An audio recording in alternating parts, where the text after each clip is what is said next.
Hello, this is Christine Koval of ChristineKovalAnimalFamily.com, and this is the continuation of the blog post, Why Cats Pee and Poo Outside of Their Litter Box.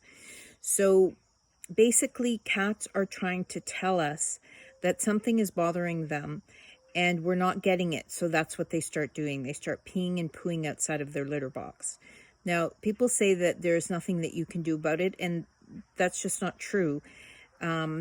I've worked with many cats, and I have about a 95% fixing rate, whatever you want to call it. It works. So basically, something has happened that's bothering them, and they're peeing and pooing outside of their litter box because they want you to understand what it is and to fix it.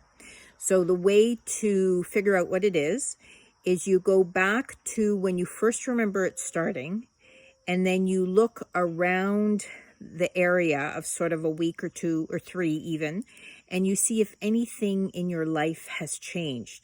Because remember, their lives revolve around us. So anything, somebody's moved in, somebody's moved out, you've changed your hours. You used to work from home, now you work away. You used to work away, now you work from home. There's a new baby, somebody new has moved in, anything, absolutely anything. You've changed your house around. So our animals' bottom line is love.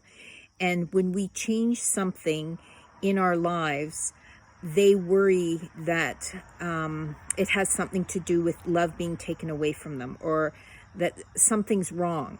And so what we need to do is we need to find that thing. So again, you go back 3 or 4 weeks to when you first noticed that this was, or you go back to when you first noticed that this was happening, the pee and poo outside the litter box, and then you look within a 3 or 4 week span of anything that's changed in your household, and you stop and you look at it, and then you stop, think about it, you sit down with yourself, think about how it's changed the life of your cat, and then you sit down with your cat, and I'm going to say read the blog post, because it explains how our animals, whether you understand the animal, whether you think your animal understands your language or not, the blog post will explain how animals do understand their people, animals and people, the natural world, how we all understand each other from within. So you sit down with them and you explain what the change was, why it occurred. It had nothing to do with them. You love them absolutely and completely. Nothing about that has changed. They are safe. This is their home. They never have to worry. They're safe and they're loved. Basically, that's what they need to know, but they need to understand that what it was that changed had nothing to do with them. Or even if it had something to do with them, it had nothing to do with the love that you have for them and the safety and the love that they have in their home, because that's their bottom line.